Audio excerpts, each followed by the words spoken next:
Ibura-Wọle Tinubu kò lè dá mi lágara. Peter Obi ló sọ bẹ́ẹ̀.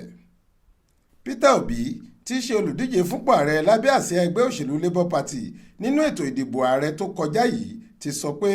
ètò Ibura-Wọle Tinubu kò lè dá òun lágara àti pé dípò bẹ́ẹ̀ yóò túbọ̀ ró òun lágbára sí i ni.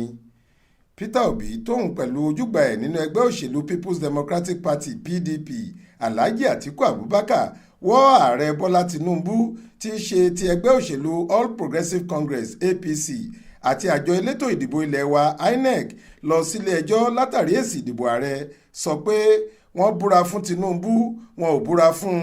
òun ò ní dẹ̀yìn lórí ẹjọ́ tẹ̀wọ̀n pé àfi tóun bá rí ẹ̀tọ́ òun gbà. Lásìkò ìtàkùrọ̀sọ lórí ẹ̀rọ abẹ́yẹfò táwọn kan ti ń béèrè ọ̀rọ̀ lọ́wọ́ Òbí ló ti sọ pé èèyàn lòun òun kì í ṣe áńgẹ́lì ṣùgbọ́n ayẹyẹ Ibura-Wọle Tinubu kò lè ba èròǹgbà òun láti gba ẹ̀tọ́ òun jẹ́. Ó ní mi ò bẹ̀rẹ̀ ìrìn àjò yìí lọ́jọ́ kan mo mọ̀ pé kì í ṣe nǹkan tó máa rọrùn àmọ́ ètò Ibura-Wọle yẹn máa túbọ̀ ró mi lágbára sí i ni ojú ogun la ṣì wà lójúnà àti gba ohun tó jẹ́ tiwa. Ẹ jọ̀ọ́ bá a ṣe wá ń la inú ìrora yìí kọjá ẹ jẹ́ ká jọ dúró ṣinṣin ẹ jẹ́ ká ṣe ohun tó tọ́ ẹnikẹ́ni kò lè sọ pé áńgẹ́lì lòun èmi gan kì í ṣe áńgẹ́lì gbogbo èyí tá a ti ṣe láti bí ọdún kan sẹ́yìn kọ́ ni òpin ìrìn àjò kì í ṣe ìbẹ̀rẹ̀ bẹ́ẹ̀ ni kì í ṣe ìparí